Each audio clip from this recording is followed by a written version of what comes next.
702 and Cape Talk. The Naked Scientist. Morning, Chris. Good morning. Great to be with you on this fine morning. Absolutely. And our science story to kick us off for the week is cancer. The possibility, of detecting cancer via the blood? Yes, this is a new blood test which can be carried out for cancer, both to monitor cancer, but also to look for cancer that you don't know you might have yet. Because we know that cancers form when genes and DNA goes wrong in cells in certain tissues. And then cancers have the ability to spread to other parts of the body, and they invade and they damage surrounding tissues. But if we can pick them up sooner, before they become big enough to see on a scan, which by then often they've spread a long way or become very advanced, we'd be able to treat people much better and much more quickly, and we'd probably be able to cure them. So how do we do it? Well, there's a paper which has come out. It's by researchers in the Cancer Research Institute in Cambridge, at Cambridge University. This is James Brenton and his colleagues. And they've been looking at something called cell-free DNA. Now, when cells in the body die, they chuck out some of the DNA that's in the cell into the bloodstream. And what James Brenton and his colleagues have done is to collect some of this DNA, and they have measured the length of the pieces of DNA, because the DNA doesn't come out the cells in the complete genome. It comes out in chunks. It's been chopped up, degraded. Now, on average, in a healthy person, the DNA that you find circulating in the blood like this is about 150 genetic to 160 genetic letters long.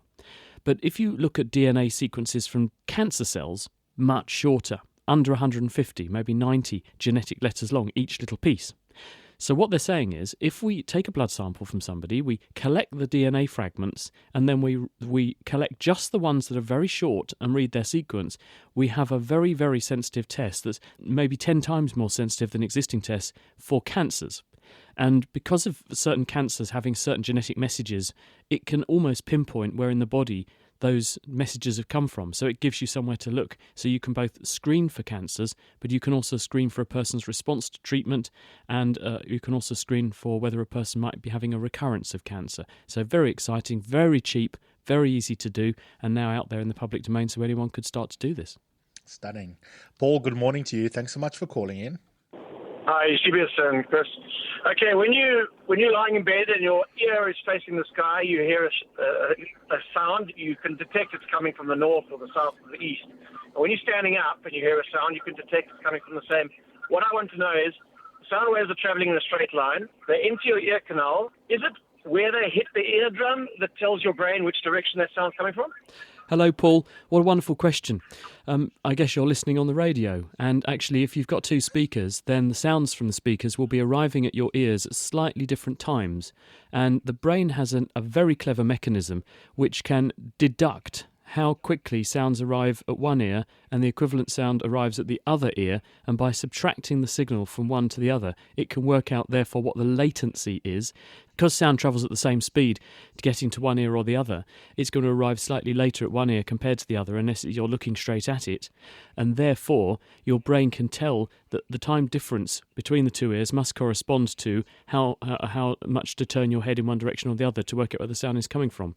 Some animals do this incredibly well. Bats, for example, have a system that enables them to do this with enormous precision, enormously quickly, so that they can use ultrasound to trap things as small as a small insect that they're going after. So it's all down to timing. Okay, thanks so much for that fantastic question. Vusi, good morning. Welcome to The Naked Scientist. Hello, Eusebius and Dr. Chris. My family has a bottle of wine that was made in 1983. It makes it 85 years today. Now, if I buy a bottle of wine today, and then I open it, and then I open that wine, the same brand, the same, will they taste the same, or will they be different? If there's a difference, why? Okay, this is a complicated subject, and I'm not a wine expert, but I will only talk as a sort of interested amateur. Now, some wines do have a very good what we call bottle age. In other words, you make the wine, you put it in the bottle, and it tends to either keep very well, or it has a long bottle life. The wine gets more complex, gets more interesting as it ages. Archaeologists like being married to other archaeologists because then their partners get more interesting as they get older. Ba-boom. But some wine does do that. And this is because when you make wine, the chemistry that's going on in the wine doesn't stop when you put the cork in the bottle. Wine is a complex mixture of hundreds or thousands of different chemicals, and they will continue to react together and continue to evolve once you put that wine in that bottle. Some vintages, some grapes, some winemaking processes result in a wine that does improve. Many wines, they will improve for a while, and then they reach their peak, and this might be in as little as a year. In some cases, it may be as little as 7 years, in some cases longer, and then they begin to deteriorate. And so it's possible that your wine might be one of these long-lived types. The other possibility is that it might have actually become really quite nasty, because a lot of what we like in the wine, some of these chemicals that give the wine its particular flavour, its characteristic, its pH, those chemical reactions that are going on may continue to change the profile and spectrum of those molecules, and that will change the character of the wine. So it's not a given that just because something's older, it's going to have matured and improved and got better. So are you planning to drink the wine anytime soon? I'm not sure, because there are some people who say I must take it to an auction. Maybe I can get some nice, fortune out of it. I don't know. It depends. If it is a very collectible wine, then it might be worth taking it to an auction. Somehow I doubt that it is, because most people know where those ones are. If I was you, I'd wait for a special occasion, and I would pop the cork on it and try it, and then realise that you are drinking history, in some cases something that's older than a lot of people on this planet, but I would have a plan B, another bottle in the fridge, ready to go, just in case, because I have a horrible feeling that's going to taste like vinegar. All the best, Vusi. You may want to pop it the day Butterbile is no more politically. Vincent, good morning to you. Welcome to the show. Good day. Just a question, please. With 100 meters, taking your time on 100 meters, the electronic times are often slower than the hand times. What is your explanation on that, please? Well, I'm not familiar with the numbers. I think what I'd like to do is have a look at the numbers. If you can send me a reference, please, to have a look at with where these times and numbers and different things are recorded, I'll certainly take a look and give you a verdict. But I prefer to look at the numbers first rather than just flannel, really. That's okay. Thanks, Vincent. Please do send it. Peter, good morning. Welcome to the show. Yes, Eusebius and Chris. I finally managed to overcome my fear of needles, and I donated blood. And as I was doing that, two questions came to me. And firstly, why, with all the advances in science, hasn't science been able to manufacture blood in the lab? And then secondly, I noticed that with some people, the blood was coming up slowly, and with some people, it was coming up fast. So the question there is now, why is it that with some people, when they're donating blood, the blood comes out quicker, and with others it doesn't come out quicker? Thanks, Peter. A lovely pair of questions. Chris? Hi, Peter. Yes, these are really important questions, especially the first one, because there is an international shortage of clean, safe blood all the time. And this is because people have blood groups. The human population falls into people who have either Group O, Group A, Group B, or Group AB blood. And you have to be very careful about which group of blood you give to which person, because not everyone can have everyone else's blood. If you put the wrong blood group in, a person can then have an agglutination reaction, and this is where the blood clumps together in the blood vessels and blocks them.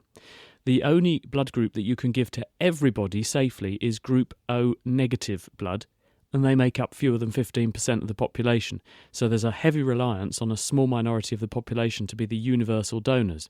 So given all of the risks of blood transfusion, the fact that you're taking a tissue from another person, you're putting it into another person, there's a risk potentially very small these days with good quality screening and so on, but there's a risk of transmission of infection, there's a risk of other kinds of reactions and other diseases, there's a risk of the fact that you're putting someone else's material into your body. It would be much better if we could make our own blood. And scientists are working very hard to try and do this, because we know that the body does this all the time. It has bone marrow stem cells. They live in the marrow cavity of our long bones, ribs. Those stem cells divide continuously and they produce blood. So if we could recreate an artificial bone marrow in the laboratory, it might be possible to put the stem cells from your bone marrow into those culture dishes and grow blood in vitro in the dish, and we'd have a steady supply of blood. Now, scientists are getting much better at manipulating stem cells to guide them to do this. The problem is the bone marrow is a really complicated environment. It's not just a case of growing some cells and they turn into the right thing. The cells need the right chemistry, they need the right environment, they need the right 3D, three-dimensional environment with the cells touching each other in just the right way so they send the right messages to each other to coax each other to become the right sorts of cells. This is not trivial to recreate, so they haven't got there yet, but it's certainly a priority for scientists. Now, in terms of why blood comes out fast or slow, the blood that you give in the blood donation centre is collected from a vein. Blood comes out of the heart, and as William Harvey taught us a few hundred years ago, in fact 500 years ago, comes out of the heart, goes in arteries. Arteries turn into small arteries turn into very tiny blood vessels called capillaries, which nourish the tissue and exchange glucose and oxygen and other things with the tissues and then pick up the waste, and those capillaries turn into small venules, and the venules drain into big veins. So the veins carry the blood back to the heart. When we collect blood, we're therefore collecting blood from the veins, which are at much lower pressure than arteries. Arteries have high blood pressure because they're pushing blood through the tissue. Veins are like drain pipes that take the blood back to the heart. Because the pressure is lower, the pressure between the inside of the vein and outside is lower, therefore there's a lower force pushing the blood out and into the blood collection bag. And that's safe because if you make a hole in a vein, you bleed much more slowly, and therefore you're not going to hemorrhage out. Make a hole in an artery and you can lose litres in a minute, and that would be catastrophic. So that's why the blood comes out more slowly, and the size of the needle and the size of the vein and actually how much blood is flowing around your body is going to affect the flow rate. Some people tend to bleed very fast if they've got big veins, reasonable flow rate, and a big needle is being used. If you're using a smaller needle or you're using a smaller vein or you have a smaller person, the blood might come out more slowly, but it varies from one person to the other. Thank you, Chris. A gushing answer, one might say. Here's a question from our SMS line. Andrew wants to know from you, why was the planet Pluto downgraded in its status? Yep, a few years back, Pluto got turned from a planet into what we call a dwarf planet. Really, the rationale behind this was that when people first spotted Pluto, they thought, well, there you go, that's a planet, and that's where our solar system ends. But then we got better at astronomy, and we realised that out where Pluto is, it's on the margins of something called the Kuiper Belt. And the Kuiper Belt is a ring of debris, it's an ice field, and there's lots of other rocky and icy bodies out there. And some of what we've discovered since Pluto was first identified are much bigger than Pluto. One of Pluto's own moons is actually almost as big as Pluto is. And for those reasons, people realised that we would end up with thousands and thousands of planets in our solar system if we carried on with our definition of Pluto as a planet. If we call Pluto a dwarf planet, then actually we have a definition that fits all of these other things that are hovering on the outer reaches of our solar system, and we therefore have a distinction between those bodies, of which Pluto is one of many, and the more clearly defined inner planets, the gas giants like the Jupiters and the Saturns, and then the rocky worlds like the Earth and Mars and Venus, more close to the Sun. 702 and Cape Talk. The Naked Scientist. 24 minutes after 10. Let's go back to your questions. Nick, welcome to the show. Thanks, Eusebius and Chris. So if I go swimming at the gym, I will swim one lap and it feels lighter. And then I'll swim another lap in the opposite direction, and it feels a little heavier. I mean, it could just be that I'm tired, but it doesn't feel that way, and it seems to be especially pronounced around the edges of the swimming pool as opposed to the lanes that are in the middle. Why could that be? Hi, Nick. I think there's a range of things going on here. I think you've probably hit the nail on the head, which is that the more time you spend in the water, the more calories you've burned and the more tired you're going to be. So it might just be that you're hitting a bit of a wall on your second lap in the opposite direction. Have you tried reversing the direction you swim in? So you start going in one direction and then you flip it round to the opposite direction with your lap 2 and do 1 week you start going clockwise, and then the next week you start going anti-clockwise, and see if the effect is the same, because that would be the good way to do it scientifically, because you'd be using yourself as your own control.